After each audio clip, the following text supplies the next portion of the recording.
Tonight on THV 11 News at 5, skies are clearing, but devastating floods continue to roll through Arkansas. Businesses picking up the pieces, families displaced, and many are trying to determine what's next. We have a live report with the latest. Plus, virtual reality takes over the Little Rock Police Department to better prepare officers for shootings. And a victory for the White House as efforts to replace and repeal the Affordable Care Act clear a major hurdle. This is THV 11 News at 5. Good evening. Businesses, homes, roadways, and farms. We begin today to see the damage left behind from floodwaters breaching a levee in Pocahontas. The water level is going down, and THV 11's Meredith Mitchell is there tonight. She saw the aftermath in Pocahontas today and joins us live now with the latest. Yes, we are here where the waters have gone down quite. THV 11 News. All right, Meredith, thank you. THV 11 also has a crew in Des Arc tonight where that community works together to prepare for more flooding there. Jamal Goss will have that story tonight at 6, but for now we'll send things out to Chief Meteorologist Ed Buckner for a check of your forecast. Hi, Donna Denise. While the rain today has been a persistent, new suspect that in a very nice weekend, that forecast is coming up. New at 5, preparing for real-world situations in a virtual reality. There have been 3 officer-involved shootings in Little Rock alone this year, a very real situation. But THV 11's Winnie Wright tells us how, with the help of technology, officers learn the seriousness of these situations and how to deal with them. Have you ever wondered what it's like to make rock? Winnie Wright, THV 11 News. Well, tonight on THV 11 News at 6, Winnie brings us more from inside the Little Rock Training Center and shows us what officers think of the technology. A former Hot Springs police officer faces charges accused of molesting a 9-year-old girl. Malvern police arrested 41-year-old Paul Allen and charged him with 4 counts of second-degree sexual assault. An affidavit accused Allen of molesting the child several times since January of this year. Investigators received a tip on the child abuse hotline and the child confirmed. He is now out on $10,000 bond. His next court date, May 15th. Governor Asa Hutchinson officially signs the law that will scale back the state's hybrid Medicaid expansion. The proposed changes to Arkansas Works will move 60,000 people off the program and impose a work requirement on some of the remaining participants. The changes must be approved by the federal government. The program uses Medicaid funds to buy private insurance for low-income residents. Well, just when you thought a mild winter and warmer weather was a good thing, ticks arrived a little earlier than normal this year here in Arkansas. And you may have seen people sharing news on Facebook about Powassan, a tick-borne disease.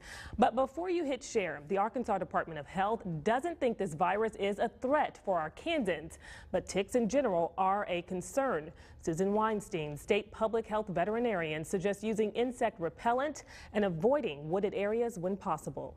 Tuck your pant legs into your socks so that they don't have a way to get inside your clothing. Well, with most bites, you'll experience a low-grade fever, body aches, and possibly a rash. It's also important to remember not all ticks carry a disease, but if you suspect you've been bitten, see your healthcare provider as soon as possible.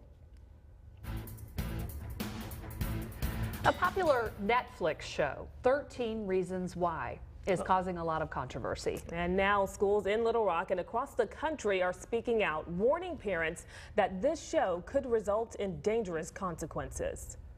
The show is about a high school student who commits suicide and leaves 13 recordings about why she took her life and who was responsible for her death.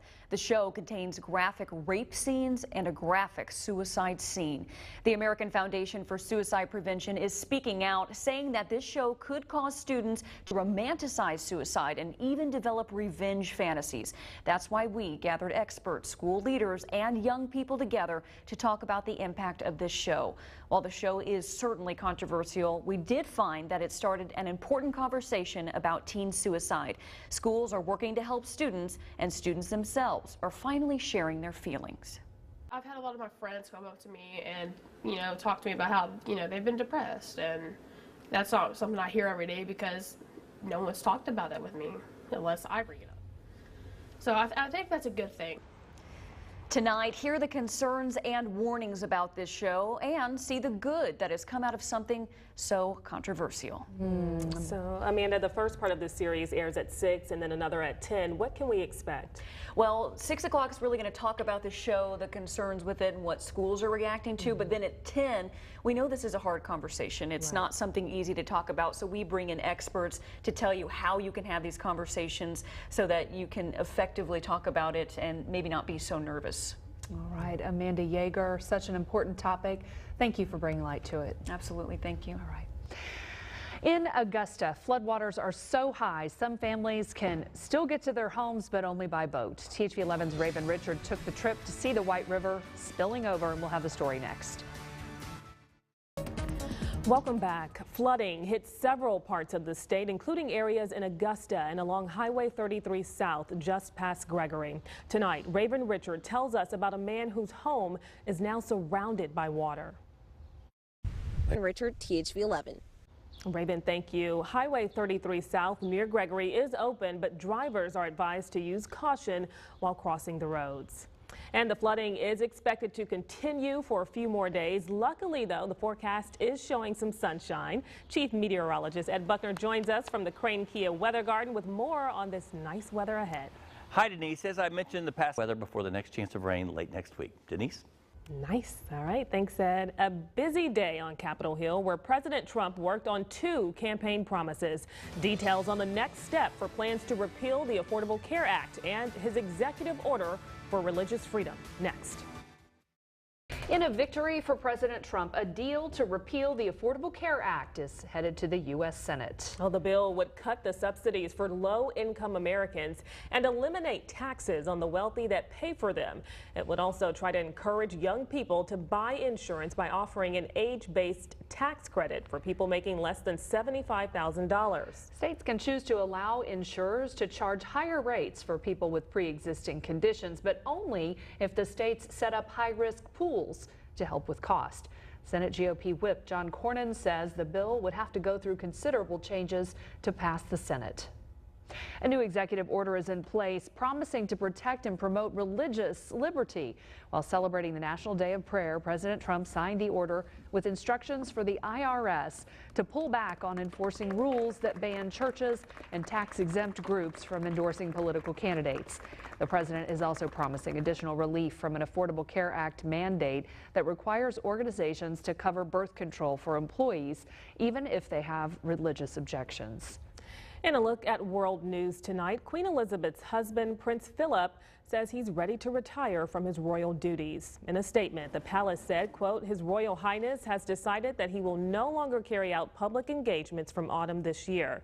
Prince Philip is 95 years old. He'll officially step down in August, but will continue his association with more than 780 organizations. There are hundreds of state foster children waiting for a place to call home. I'll introduce you to 2 of them, Asia and Robert. Their story is next.